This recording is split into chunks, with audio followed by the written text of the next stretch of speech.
The Day They Deleted My Name. Silicon Valley, 2019. Daniel Cho was 34 years old when he lost everything in a single Tuesday afternoon. Not slowly, not gradually. One meeting, 40 minutes, done. He walked into the boardroom as co-founder of a company he had built from a laptop and a sleeping bag in his sister's garage. He walked out as nothing. No title. No shares. No severance. The lawyers had found a clause buried in a contract he had signed 6 years earlier when he was too hungry and too desperate to read every word. His own partners had used it against him. The company he had sacrificed his 20s to build continued operating the next morning without him. His name was removed from the website by 9 a.m. His email was deactivated by noon. His parking pass stopped working at 2 p.m. By 4 p.m. it was as if Daniel Cho had never existed there at all. He sat in his car in the parking lot for 3 hours. He did not cry, he did not call anyone.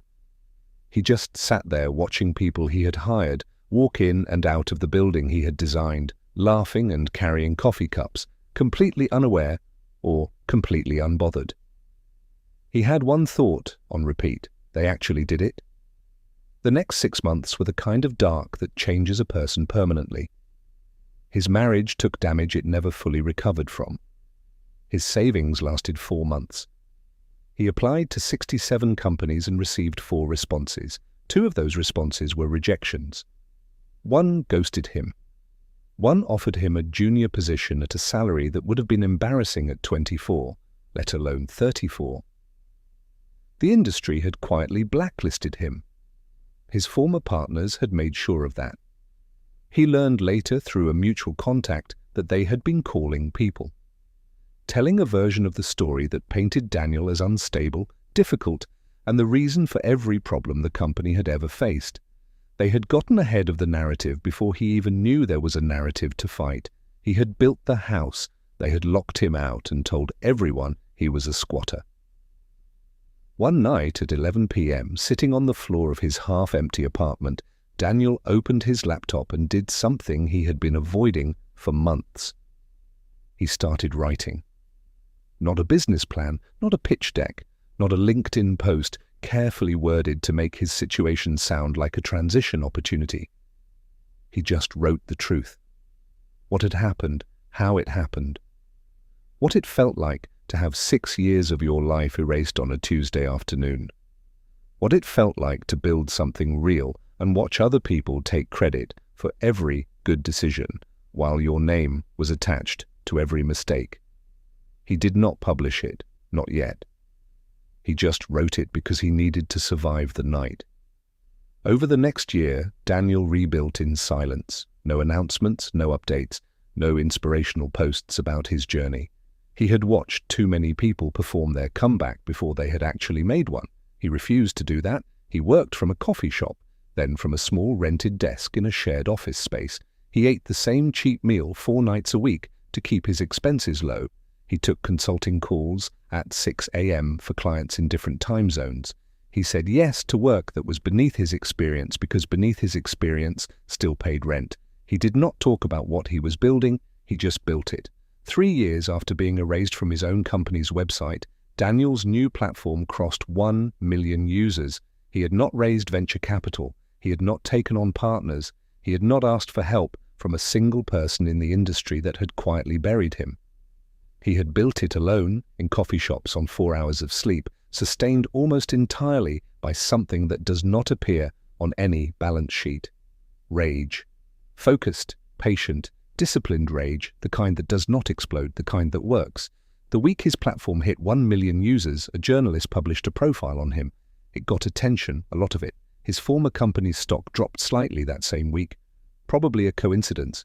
His former partners each sent him a message within 72 hours. One was congratulatory, one was professional and carefully neutral. One tried to suggest they had always believed in him. Daniel read all 3 messages. He did not respond to any of them. Not out of bitterness, he was genuinely past that now, but because some things do not deserve a reply. Some answers are written in results, not words. At a conference 6 months later, a young entrepreneur cornered Daniel during a break and asked him the question everyone wanted to ask. "How did you not give up?" Daniel was quiet for a moment. "I wanted to," he said honestly.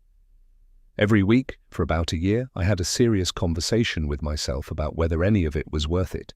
The answer kept coming back the same." "What was the answer?" the young man asked. Daniel looked at him. "That the most dangerous thing I could do was let them be right about me." Here is what nobody tells you about being betrayed, dismissed, or written off by people who were supposed to be in your corner. The pain is real. Do not let anyone rush you through it.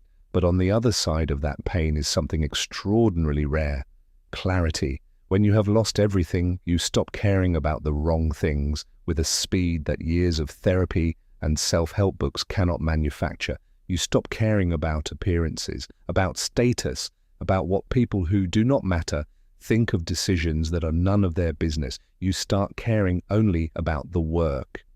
And the people who only care about the work are the most dangerous people in any room. They deleted his name on a Tuesday. He spent 3 years making sure they would never forget it. The ones who count you out are doing you a favor. They are showing you exactly how far you are willing to go to prove them wrong. The only question is whether you are angry enough to stay quiet, stay focused, and let the results do the talking.